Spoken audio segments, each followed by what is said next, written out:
पुण्यामध्ये एका मॉलमध्ये दोन तरुणी ड्रग्सचं सेवन करत असल्याचा नवा व्हिडिओ समोर. पुणे नगर रस्त्यावरच्या एका मॉलमध्ये या तरुणी ड्रग्सचं सेवन करत असल्याची माहिती. पुणे ड्रग्स प्रकरणामधील 8 आरोपींना 29 जून पर्यंत पोलीस कोठडी, सत्र न्यायालयाचे आदेश. लिक्विड लाऊंज हॉटेलमधले आणखी 2 व्हिडिओ समोर. 40 ते 50 जणांचा पार्टीमध्ये सहभाग असल्याची माहिती. L3 हॉटेलमध्ये पहाटे 4 वाजेपर्यंत सुरू होता जल्लोष. काल समोर आलेल्या पुण्यामधील ड्रग्स प्रकरणानंतर लिक्विड लाऊंज हॉटेल विरोधात मनसे आक्रमक. हॉटेलच्या बाहेर मनसे विद्यार्थी सेनेचं आंदोलन. अजित पवारांसोबत गेलेल्या सर्वच आमदारांना प्रवेश बंदी असं नाही. शरद पवारांची माहिती. विधानसभा निवडणुकीमध्ये नव्या चेहऱ्यांना संधी देणार असल्याचंही वक्तव्य. राष्ट्रवादीमधील आमदार आमच्या सोबत येण्यास इच्छुक, मात्र अर्थसंकल्पीय अधिवेशनामध्ये निधी वाटप पूर्ण झाल्यानंतर येऊ असं आमदारांकडून आश्वासन. शरद पवारांची एबीपी माझाला एक्सक्लुझिव्ह माहिती. पिपाणी चिन्ह यादीमधून वगळण्याची शरद पवार गटाची मागणी. राष्ट्रवादी शरदचंद्र पवार पक्षाचं निवडणूक आयोगाला पत्र. मंत्रिमंडळ विस्ताराचा 2 दिवसांमध्ये निर्णय होईल अशी चर्चा. महामंडळाचं वाटपही याच दरम्यान होण्याची शक्यता. मुख्यमंत्री एकनाथ शिंदेंचा अचानक दिल्ली दौरा. काल रात्री एकटेच दिल्लीला जाऊन आल्यानं चर्चेला उधाण. मुंबईमधील काँग्रेस नेत्यांचं राष्ट्रीय अध्यक्ष मल्लिकार्जुन खरगेंना पत्र. मुंबई अध्यक्ष वर्षा गायकवाड मनमानी करत असल्याची आणि विश्वासात घेत नसल्याची पत्रात केली तक्रार. मनसे सरचिटणीस आणि प्रमुख पदाधिकाऱ्यांची मुंबईमध्ये झाली बैठक. वांद्रे इथल्या MIG क्लबमधील बैठकीमध्ये राज ठाकरेंनी केलं कार्यकर्त्यांना मार्गदर्शन. बैठकीचं आयोजन आगामी निवडणुकीच्या दृष्टीनंच करण्यात आलं. राज ठाकरेंनी केलं स्पष्ट. निवडणुकांच्या अनुषंगानं नेते, पदाधिकारी, कार्यकर्त्यांना कार्यक्रम, उपक्रम दिले असल्याचीही दिली माहिती. आदित्य ठाकरेंच्या मनसेवरील सुपारीबाज पक्ष टीकेवरून प्रतिक्रिया देण्यास राज ठाकरेंचा नकार. पत्रकारांनी याबाबत प्रश्न विचारतात राज ठाकरेंनी ठीक आहे, पुढचा प्रश्न घ्या असं म्हटलंय.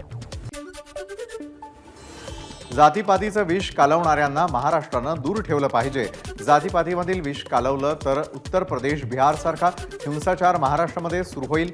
राज ठाकरेंनी व्यक्त केली भीती. उपमुख्यमंत्री अजित पवार आणि काँग्रेस प्रदेशाध्यक्ष नाना पटोले यांच्या उपस्थितीमध्ये सह्याद्रीवर बैठक.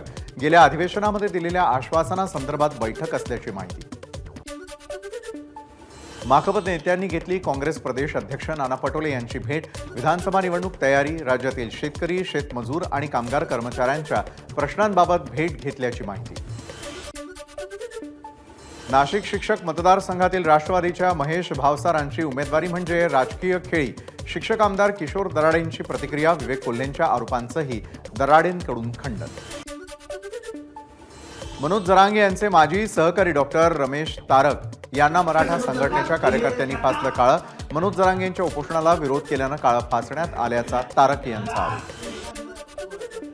मनोज जरांगेंकडे पिस्तूलधारी असल्याचा छगन भुजबळांचा आरोप. वाळू माफिया, अजून काय काय माफिया जरांगेंसोबत. भुजबळांचं जरांगेंना प्रत्युत्तर. चंद्रकांत पाटलांच्या पालकमंत्री पदाच्या कार्यकाळामध्ये पुण्यामध्ये अंमली पदार्थ, डान्स बार, पब्स, हप्ता वसुलीला उधाण. मिटकरींचा चंद्रकांत पाटलांवर आरोप. चंद्रकांत पाटील यांनी अजित पवार यांच्यावर केली होती टीका. पालकमंत्री असताना पुण्यामध्ये ड्रग्जसारख्या घटना घडल्या नाही या मंत्री चंद्रकांत पाटलांच्या दाव्याचा भुजबळांकडून समाचार. विरोधक बोलले तर ठीक, बरोबरच्या लोकांनी बोललं तर कसं चालेल. भुजबळांचा चंद्रकांत पाटलांना सवाल. नीट पेपर फुटीमधला आरोपी गंगाधर मुंडेशी एबीपी माझाचा संवाद. माझाच्या प्रतिनिधीला आरोपी गंगाधरकडून धमकावण्याचा प्रयत्न. आरोपी गंगाधर मुंडे सध्या गुरुग्राममध्ये असल्याची पोलिसांची माहिती. शिष्यवृत्ती मिळत नसल्यानं पुणे ते मुंबई लॉंग मार्च. सारथी, महाज्योती आणि बाटी संस्थांशी संबंधित PhD धारक विद्यार्थ्यांचा निर्णय. अधिवेशन काळामध्ये मुंबईमध्ये दाखल होणार. पुण्यामध्ये स्वराज्य पक्षाच्या अनेक कार्यकर्त्यांची सारथी संस्थेत धडक. सारथी संस्थेतील प्रलंबित मागण्यांसाठी कार्यकर्ते आक्रमक. नागपुरात वारकऱ्यांनी घेतली मुख्यमंत्री शिंदेंची भेट. सुरगावमधील प्रस्तावित कत्तलखान्याविरोधात वारकऱ्यांनी मुख्यमंत्र्यांची घेतली भेट.